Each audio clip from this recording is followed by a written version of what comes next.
उद्यमों के साथ इंसाफ इंसाफ करो, इंसाफ करो। जेएंडके गवर्नमेंट होश में आओ, होश में आओ, होश में आओ। जेएंडके गवर्नमेंट होश में आओ, होश में आओ, होश में आओ। जेएंडके गवर्नमेंट होश में आओ, होश में आओ, होश में आओ।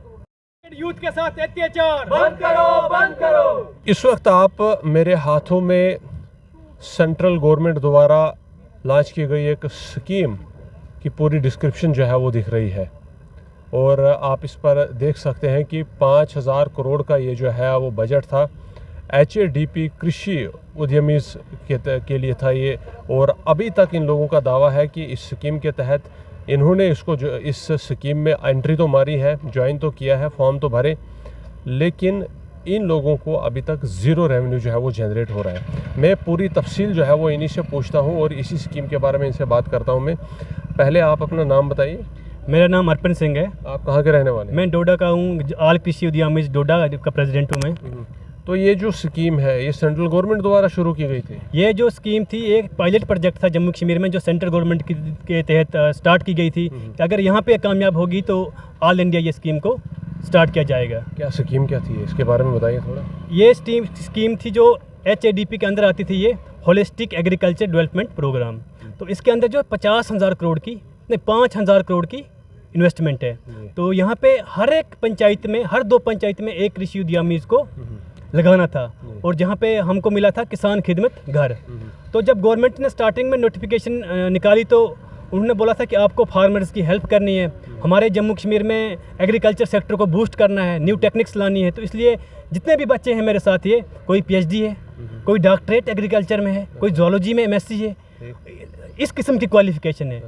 तो आज हम इस तरह मजबूर हो गए हैं कि हमें सड़कों पे आना पड़ रहा है। आपने ये स्कीम जो है वो इस पर आप चले, आपने ये ज्वाइन की, तो आपको अपनी तरफ से कितने कुछ फीस वगैरह ली, उन्हें पैसे लिए? नहीं, इसमें हमने जो 10,000 की FD हमने दी थी कि 10,000 की डिपॉजिट की थी। उन्होंने बोला था कि अगर 1 साल तक आप छोड़ते हो तो आपको 10,000 भी नहीं मिलेगा, और उन्होंने बोला था कि आपको seed, fertiliser, insecticide, pesticides, pump, machinery सारी आपके किसान खिदमत घर में प्रोवाइड किया जाएगा। आप फ्री ऑफ कॉस्ट होगा, आप किसानों को दोगे और आपको उस पर कमीशन मिलेगी। अच्छा, किसानों को आपने वो बेचने थे और हमको मिलेगी कमीशन। लेकिन अभी तक हमें कोई भी चीज़ प्रोवाइड नहीं हुई है, और हम कमीशन किस पे कमाएं? यानी कि उन्होंने जिस स्कीम के तहत आप लोगों को इनकॉर्पोरेट किया है, लिया है, उस स्कीम के तहत जितना भी सामान देने का वादा किया है वो उनमें आप में से किसी को भी नहीं मिला? वो नहीं, सामान मिल गया है। जैसे डिस्प्ले स्क्रीन मिली, IT आइटम सारी मिल गई हैं, डिस्प्ले स्क्रीन मिली है, कंप्यूटर मिला है, प्रिंटर मिला है, मतलब कैमरे मिले हैं, सब कुछ मिला है। जो सामान किसानों को अब इंट्रोड्यूस करना था वो नहीं मिला है? वो नहीं मिला, जैसे कि फर्टिलाइजर्स आ गए, सीड आ गए, और जो हम और जो उन्होंने बोला था कि आपको हम प्रोवाइड करेंगे ये चीज़ें। अब हमें बोल रहे हैं कि आपको हम लाइसेंस प्रोवाइड करेंगे सारी चीज़ों के, आप खुद से जाओ, लाओ और बेचो। अच्छा, हमें अगर पहले ही इन्वेस्टमेंट, हमारे पास इतना पैसा होता तो हम खुद का बिजनेस ना स्टार्ट करते। हमने भाई मेरिट बेस पे हमारी सिलेक्शन हुई, हर डिस्ट्रिक्ट में फॉर्म निकले। अब अगर वो अब आपको लाइसेंस देंगे, आपने सामान लाना है, फिर किसानों को देना है, तो पहले भी तो यही था कि आपने ज्वाइन किया है, सामान वो आपने वहाँ से लाना, उनको देना है। डिफरेंस क्या है? लेकिन पहले उन्होंने हमें प्रोवाइड करनी थी ना, हमें उस पर कमीशन थी। आप बोल रहे हैं खुद से खरीद लो, हमारे पास करोड़ों में कहाँ सा पैसा है? मतलब आप वो सामान आपको वो नहीं देंगे, खरीदना है फिर आगे देना है? फिर आगे देना है, तो इसके मतलब हम दुकानदार हो गए ना फिर। अच्छा, तो ये स्कीम आपको लगता है ये कामयाब हुई या प्रोजेक्ट ही फेल हो गया? अभी ये जो कमीशन बेस्ड मॉडल था इनका, ये जीरो, मतलब कि इसका इनपुट कोई नहीं निकला है। अच्छा। ये फेल है। हम यही चाहते हैं गवर्नमेंट से कि इसे कमीशन बेस्ड से बंद करके, स्टॉप करके, इसको स्टाइफन बेस्ड की जाए, ताकि हम अपनी फैमिली का पेट तो पाल सकें, क्योंकि 2 साल हमने ऑलरेडी इसमें खर्च किए हैं। अब कितने लोग हैं जिन्होंने ये स्कीम जो है वो अडॉप्ट की है, ज्वाइन? पूरे जम्मू एंड कश्मीर में 2000 यूथ हैं। 2000? और सारे एजुकेटेड हैं। 2000 यूथ। इसमें सारे यूथ ही गए हैं? इसमें सारे यूथ हैं, एजुकेटेड। तब उन्होंने क्वालिफिकेशन रिक्वायर्ड को क्वालिफिकेशन थी, उसमें मिनिमम क्वालिफिकेशन ग्रेजुएशन थी, और पॉइंट्स थे, PG के अलग पॉइंट थे, कंप्यूटर डिप्लोमा के अलग पॉइंट थे, जिसके पास एग्रीकल्चर डिप्लोमा उसका अलग पॉइंट था।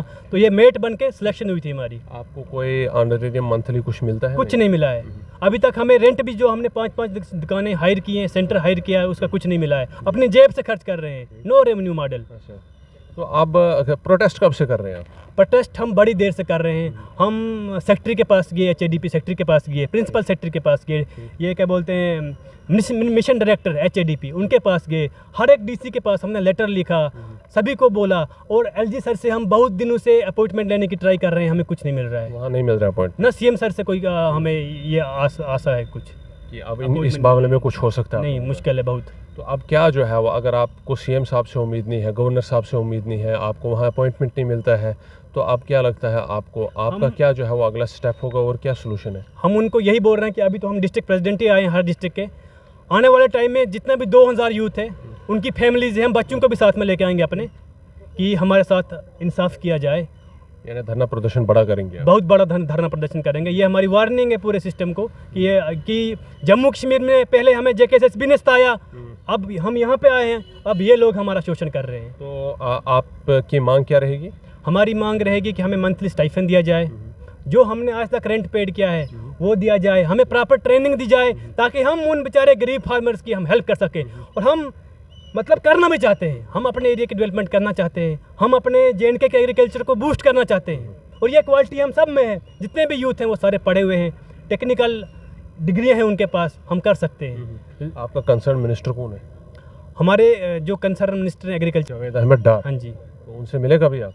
उनसे भी मिले हैं, सिर्फ आश्वासन देते हैं कि हो जाएगा, हो जाएगा। आश्वासन बस। क्या बोला, कैसे हो जाएगा? कि आपका जो जो डिमांड्स हैं हम आगे रखेंगे। हमें पता नहीं कि कहाँ आगे रखेंगे, उनसे आगे कौन है ये अभी तक हमें पता नहीं चला है। यूथ को हर टाइम वो आगे ही भेजेंगे, कहाँ तक भेजेंगे ये पता नहीं है। पिछले 10 सालों से वैसे ही चल रहा है, यूथ 10 सालों से आगे चल ही रहा है। ये आगे चल रहा है ना, कोई टीचर्स की पोस्ट है यहाँ पे। आप लोगों की एज क्या है इस वक्त? 35 प्लस सारे, यानी अभी आपको ओवर एज होने में कितना टाइम लगेगा? 5 साल है बस टोटल। तो आपने इसके अलावा भी कुछ सोचा है, कहीं और कोई और जॉब कर ढूंढेंगे? रहे थे ना हम, कर रहे थे, लेकिन ये लॉलीपॉप दिया इतना बड़ा कि 5000 करोड़ का इन्वेस्टमेंट है, ये होगा, कमीशन बेस्ड होगा, आपका एम्पायर खड़ा करके देंगे हम, एंटरप्रेन्योरशिप बना के देंगे 2000 यूथ को। एंटरप्रेन्योरशिप तो क्या, हम तो रोड पे आ गए हैं अपने पैसे से। तो यानी अब 2000 यूथ जो है वो कितने साल बोला आपने हुए? 2 साल, 2 साल। कुछ को 1 साल हुआ, कुछ को 2 साल। ये थर्ड फेज चल रहा है हमारा। अच्छा, फर्स्ट फेज में कुछ लड़कों जब आप लोगों को पहले से कुछ नहीं मिल रहा था, या नए युवा आए, उनको आपने नहीं बोला कि यहाँ पर कुछ मिल नहीं रहा है? हमने आश्वासन था कि हो जाएगा, क्योंकि सबको सामान मिल रहा था 10-10 लाख का, कि ये इतना बड़ा इंफ्रास्ट्रक्चर खड़ा करके दे रहे हैं, अब हमें ये जो माना ये चीज़ दी तो वो भी देंगे। इल्जाम आप किसको, सेंट्रल गवर्नमेंट को देंगे या स्टेट गवर्नमेंट को? हाँ? क्योंकि पहले तो ये सेंट्रल गवर्नमेंट का प्रोजेक्ट था, अब सेंट्रल गवर्नमेंट तो इस पर ध्यान नहीं दे रही है, लेकिन ये रिस्पॉन्सिबिलिटी हमारे जिस सरकार को हमने चुन के भेजा है, ये रिस्पॉन्सिबिलिटी उनकी है, क्योंकि अभी तो हाई कमांड तो वही है। उनको तो 1 साल भी नहीं हुआ है, पीछे 10 साल जिन्होंने बिताए, उन्होंने आपके लिए क्या किया? उन्होंने भी हमारे लिए कुछ नहीं किया। मैं नहीं बोल रहा हूँ कि वो सरकार अच्छी है, ये सरकार। यूथ के साथ जम्मू कश्मीर में किसी सरकार ने अच्छा नहीं किया है। आश्वासन दिया है, करप्शन हुई है, पोस्ट बुक यहाँ पे मतलब पोस्टें बिकी थी, JKSSB की हमने स्ट्राइक की थी, वहाँ भी यही हुआ था। तो आपके साथ हुए इस अत्याचार का, इस नाइंसाफ़ी का जिम्मेदार CM उमर अब्दुल्ला है या LG मनोज सिन्हा है? मैं दोनों को रिस्पॉन्सिबिलिटी देता हूँ, दोनों इसके हैं, क्योंकि यूथ के लिए कोई आगे नहीं बढ़ रहा है, ना कोई बोल रहा है। CM साहब कहते हैं मैं आगे बढ़ना चाहता हूं, तो आगे गवर्नर साहब से अप्रूवल लेना पड़ता है। मैं उनको यही बात बोल रहा हूं कि अभी जितने भी डिपार्टमेंट्स के हैंड ओवर, सिर्फ होम मिनिस्ट्री के अलावा और जो डिफेंस है उसके अलावा आप ही के पास तो है सब कुछ। आप क्यों नहीं वैकेंसी निकाल रहे हैं? क्यों हमें को लटकाया हुआ है? HAD स्कीम को जो हमारे आपको प्रेसिडेंट आपके पास आना चाहते हैं, क्यों उनको अपॉइंटमेंट नहीं दे रहे हैं? आप सच्चे हो तो मीडिया के सामने आओ, क्लियर करो कि 5000 करोड़ की इन्वेस्टमेंट कहाँ लगाई। अगर यही आपको करना था, इससे अच्छा आप ये प्रोजेक्ट जो पैसा ट्रांसफ़र किसी और स्कीम में कर लेते या जॉब्स में कर लेते, ताकि जो 10 या 15 साल से टीचर्स की पोस्टें नहीं हुई निकली हैं वो तो निकले कम से कम। चलो ठीक है, बात करने के लिए बहुत बहुत शुक्रिया। बड़ा कुछ निकल कर सामने आ रहा है जम्मू कश्मीर में। पिछले 10 सालों से अगर हमने देखा तो सड़कों पर जम्मू कश्मीर का युवा सबसे ज़्यादा था, चाहे वो एस्पिरेंट्स हो जिनके साथ JKSSB ने जो है वो खेल खेला, या फिर वो जो बाकी जो रिक्रूटमेंट्स थे उनमें उनके साथ नाइंसाफ़ी हुई, या वो कहीं करप्शन का शिकार हुए। लेकिन हर तरफ से जम्मू कश्मीर के अंदर बेरोज़गारी, और बेरोज़गारी के साथ साथ सरकार से जो गिला शिकवा है वो नज़र आ रहा है। एक और जो जमात है वो सामने आ चुकी है और इन्हें HADP स्कीम के तहत जो है पहले तो इनको इनकॉर्पोरेट किया गया, इनसे जो है वो स्कीम के जो सब्ज़ बाग है वो दिखाए गए, लेकिन ये लोग कहते हैं कि पिछले 2 सालों से ये लोग इस स्कीम के तहत आश्वासनों पर जो है वो चले, पर इनके पास जो रेंट पे इन्होंने स्कीम के लिए रूम्स लिए हैं वो रेंट तक अभी नहीं पे हुआ है, बल्कि स्कीम के थ्रू पैसा आना तो दूर की बात है। उसी को लेकर के ये मैदान में आए हुए कि आखिर इनके साथ ये नाइंसाफ़ी क्यों हुई और क्यों इन लोगों को इनकॉर्पोरेट किया गया, क्यों इन लोगों को HADP स्कीम तहत जो है वो लिया गया और उसके बाद इनके साथ जो है वो धोखा हुआ और अब इनके मुस्तकबिल का कोई भी ज़िम्मेदार सामने नहीं आ रहा है। फ़िलहाल की अगर हम बात करें तो जम्मू में प्रदर्शन इन्होंने शुरू किए हुए हैं, बात सरकार तक लाने की कोशिश की है कि इनका हल निकाला जाए, इससे पहले कि सारे के सारे जो लोग हैं जो HADP स्कीम के तहत ये युवा इनकॉर्पोरेट किए गए थे वो सड़कों पर आए और जम्मू कश्मीर में एक अलग तरह की एक अलग मुद्दे की आवाज़ जो है वो गूंजने लगे।